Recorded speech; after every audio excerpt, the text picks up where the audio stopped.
Hello hello, Radhe Radhe. ज्योतिष आध्यात्म में एस्ट्रोलॉजर नंदिनी आपका स्वागत करती हूँ। आज मैं आपको समुद्र मंथन से जो 14 रत्न निकले थे उनके बारे में थोड़ी जानकारी बता रही हूँ। अगर आपको मेरा वीडियो अच्छा लगता है तो आप मेरे वीडियो को लाइक कमेंट शेयर ज़रूर करें और सब्सक्राइब करें, ताकि आपको ऐसी नई नई जानकारी और नए नए विषयों पर मिलती रहे। समुद्र मंथन से आपको पता ही होगा कि समुद्र मंथन हुआ था दानवों और भगवानों के बीच में। एक बार महिष दुर्वासा के शाप के कारण स्वर्ग, श्रीहीन, ऐश्वर्य, धन, वैभव आदि हो गया था और इंद्र सहित सारे देवता शक्तिहीन हो गए थे। सभी भगवान विष्णु की शरण में गए और विष्णु देवता से प्रार्थना करने लगे कि देवताओं को समुद्र मंथन करने का उपाय बताए और समुद्र मंथन से अमृत की प्राप्ति होगी, फिर जिसे पीकर आप अमर हो जाएंगे। और जब देवताओं ने असुरों के राजा बलि को बताई तो वह भी अस्तित्व प्राप्त करने के लोभ में समुद्र मंथन के लिए तैयार हो गए। उसके बाद वासुकी नाग की नीति बनाई गई और मंदराचल पर्वत की सहायता से समुद्र मंथन का कार्य प्रारंभ हुआ, जिसके समुद्र में 14 रत्न निकले। उन्हीं के बारे में मेरी जानकारी कि वे कौन कौन से रत्न हैं। पहला निकला शंकर विष। समुद्र मंथन से सबसे पहले विष निकला, जिसकी ज्वाला बहुत तीव्र थी और विष ज्वाला से सभी देवता दैत्य जलने लगे। उसकी चमक फीकी पड़ने लगी। इस पर सभी लोग घबरा गए और सभी ने शंकर जी से प्रार्थना की। देवता और असुरों की प्रार्थना से महादेव शिव जी ने वह विष को हथेली पर रखकर उसे पी गए। अपने हथेली पर रखकर वह पी गए, किंतु देवी पार्वती ने विष को उनके कंठ से नीचे ही नहीं उतरने दिया। उनके कंठ में ही उसे रोक के रखा, जिससे उनका कंठ नीला हो गया और उन्हें नीलकंठ नाम मिला। विष को पीते समय शिव की हथेली में थोड़ा सा विष पृथ्वी पर टपका, जिससे सांप, बिच्छू, विषैली जंतुओं ने ग्रहण कर लिया। इसीलिए वे भी जहरीले हो गए, क्योंकि उनके अंदर विष गया। दूसरा रत्न है कामधेनु गाय। कामधेनु गाय, जो समुद्र मंथन से ही कामधेनु गाय निकली थी, जो अग्निहोत्र यज्ञ की सामग्री उत्पन्न करने वाली थी।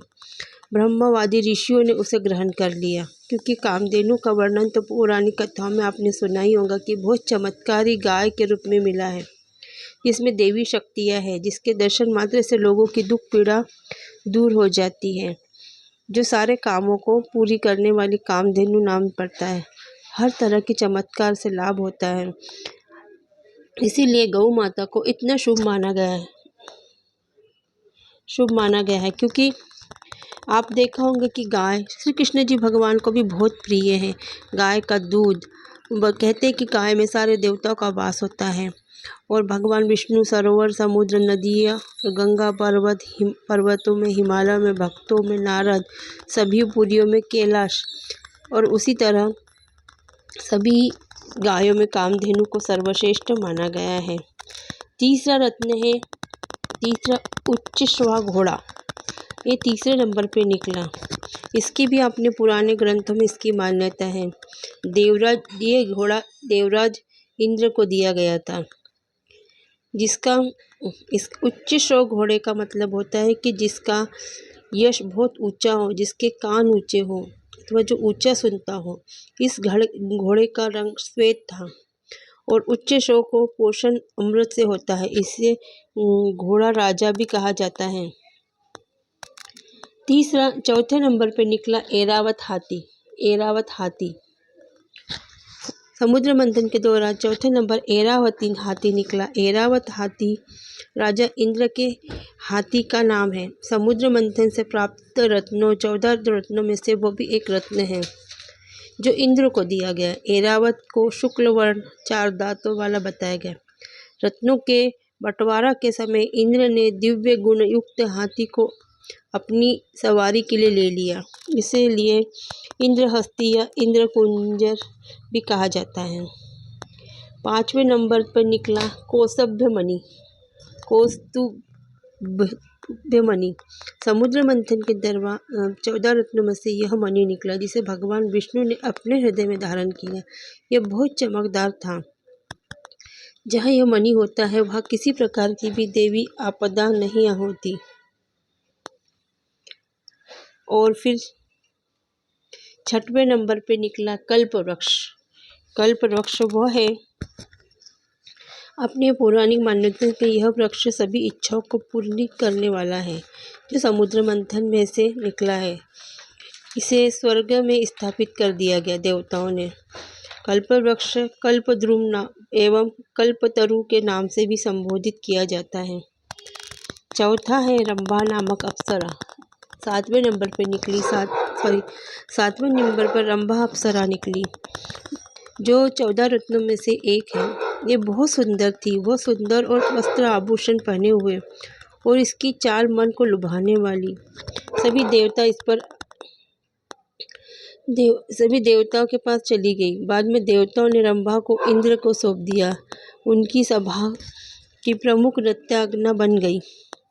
और 8वें नंबर पर है लक्ष्मी माता, धन की देवी लक्ष्मी माता 14 रत्नों में से ही समुद्र मंथन से निकली है। तब वह खिले हुए श्वेत कमल पर आसन पर विराजमान थी। उनके अंगों में दिव्य कांति निकल रही थी। उनके हाथ में भी कमल था। इनको देखकर देवता ऋषि सभी लोग चाहते थे कि लक्ष्मी उन्हें मिले, लेकिन लक्ष्मी ने स्वयं ही भगवान विष्णु को वरण किया। 9वें नंबर पर है वारुणी अर्थात मदिरा। मदिरा समुद्र मंथन से ही निकला हुआ एक तरल पदार्थ है। भगवान विष्णु की अनुमति ने इस दैत्य को ले लिया। इसे उन्होंने दैत्य को दिया। वास्तव में वारुणी का अर्थ मदिरा है। यही कारण है कि दैत्य हमेशा मदिरा में डूबे रहते हैं। और 10वें नंबर पर है चंद्रमा। 10वें नंबर पर चंद्रमा है। चंद्रमा जो जैसे भगवान शिव ने उसे अपने मस्तक में धारण कर लिया। इसीलिए कहा जाता है कि समुद्र मंथन से लक्ष्मी जी के साथ चंद्रमा भी निकले, इसीलिए लक्ष्मी जी उन्हें अपना भाई मानती हैं।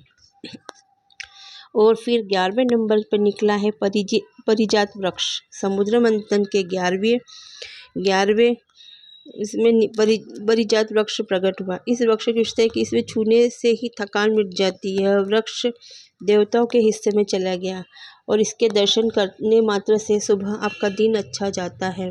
इसे घर में लगाना शुभ माना जाता है। इसके पुष्प श्री विष्णु जी को बहुत प्रिय हैं।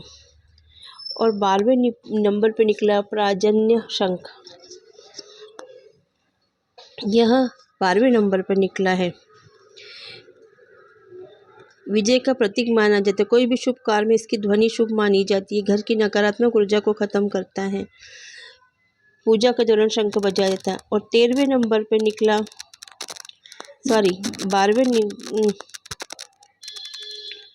13वें नंबर पे निकला है भगवान धन्वंतरी।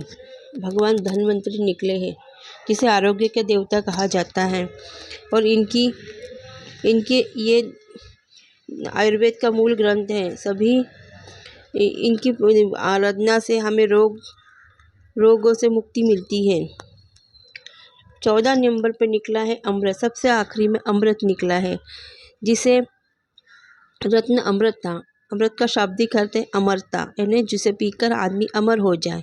यह शब्द पहले ऋग्वेद में आया और यह हम सोम के विभिन्न पर्याय में से एक है।